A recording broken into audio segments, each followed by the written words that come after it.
ओम नमस्ते जी। मैं ब्रह्म कुमार आर्य।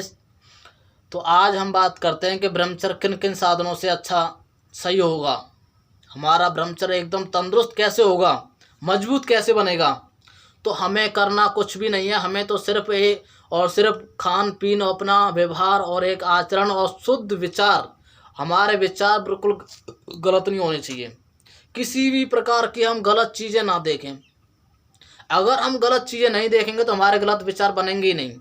गलत विचार बनते ही उसी चीज़ से हैं जो हम गलत चीज़ देखते हैं, गलत बातें करते हैं, गलत सोचते हैं। तो अपने सोचने का नज़रिया हमेशा बदलना पड़ेगा अगर ब्रह्मचर्य को अगर तुम्हें पालन करना है तो।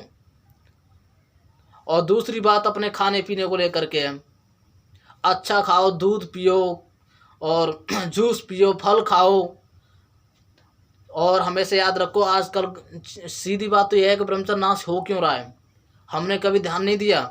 ध्यान देने बाद हमें ये है कि मतलब जो हमारे घर में हम चाय पीते हैं ना, ये सबसे भयंकर ब्रह्मचर्य के लिए हानिकारक है।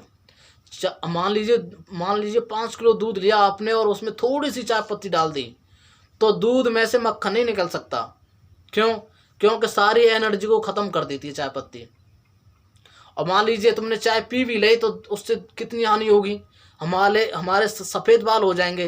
बाल सफ़ेद हो ही इसीलिए रहे कि हमारे एनर्जी तो है नहीं और गंदी चीज़ें पीते जा रहे हैं। दूसरी बात, हम गर्म जब चीज़ खाते हैं तो हमारे इतनी गर्म होती है कि ठंडी तो पी नहीं जा सकती चाय। तो गर्म पीते हैं तो हमारे दांतों पर सीधे अटैक करती है। इसीलिए हम सब लोगों के दांत ना कच्ची 20 वर्ष के बाद में तो कीड़ा लग जाता है, चाहे वो लड़का हो चाहे लड़की हो।